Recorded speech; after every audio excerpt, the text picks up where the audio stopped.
Mahigpit ang bantayan ngayon sa Lakers dahil hindi pa rin sigurado kung maglaro si LeBron James kontra Utah Jazz. Ayon kay JJ Redick, TBD pa rin ang status ni LeBron at Gabe Vincent habang inaasahang babalik sina Marcus Smart at Rui Hachimura matapos ang kanilang pagliban sa laro laban sa Milwaukee. Sa unang pagkakataon ngayon season, sinabi ni JJ Redick na kumpleto ang Lakers sa practice, lahat ng 14 players available. Ito ang pinakaimportanteng indikasyon na unti-unti nang gumabalik ang team sa full strength.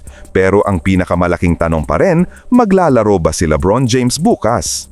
Opisyal nang inilista ang Lakers star bilang questionable para sa anyang season debut bukas.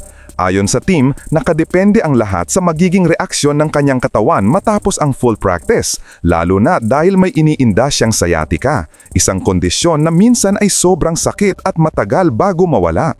Sabi nga ni LeBron, "If you ain't never had it, I pray you never get it." Inamin din ni LeBron na hindi ito ang unang beses na nagkaroon siya ng sciatica. Naranasan niya ito noong off-season 2 taon na ang nakaraan. Kaya maingat ngayon ang Lakers sa pag-manage ng kanyang minutes at readiness, lalo na't papasok na siya sa edad na 41. Sabi pa niya, kahit miss niya ang team at ang proseso ng trabaho, hindi raw niya namimiss ang travel. Masaya raw siya na nasa bahay, nagpapahinga sa couch pagkatapos ng workouts. Isa pang malaking concern para kay LeBron ay ang kanyang game conditioning.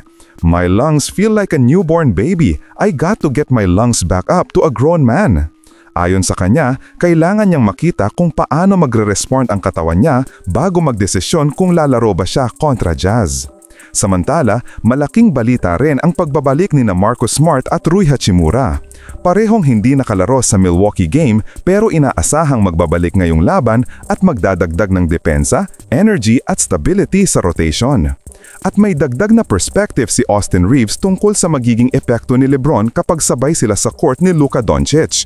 Ayon kay Reeves, "He's the greatest player to ever touch a basketball. Give him a 4-on-3 advantage and I believe good things will happen." Ibig sabihin, kapag nag-blitz ang depensa kay Luka, mabibigyan si LeBron ng mas madaling reads at high-value opportunities para makapuntos o makapag-setup ng teammates. Para sa Lakers, malaking bagay kung available si LeBron bukas, hindi lang dahil sa scoring or playmaking, kundi sa stability na dala niya sa tempo at decision-making. Kung maglalaro siya, mas magiging kontrolado ang offense at mas magiging unpredictable ang team sa half-court.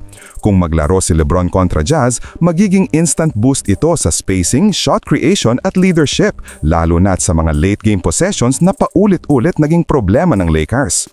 Pero kung hindi pa niya kayang sumabak, mas maiging maghintay sila ng isa pang araw kaysa pilitin siya sa sitwasyong maaaring lumala ang sciatica. Sa nayon, ang pinakamahalagang takeaway, kumpleto ang practice, Smart at Rui balik at si LeBron ay nasa 50-50 ngunit trending upward. I-comment nyo na lang po sa ibaba ang inyong opinyon at huwag kalimutang mag-subscribe sa aking channel. Maraming salamat po.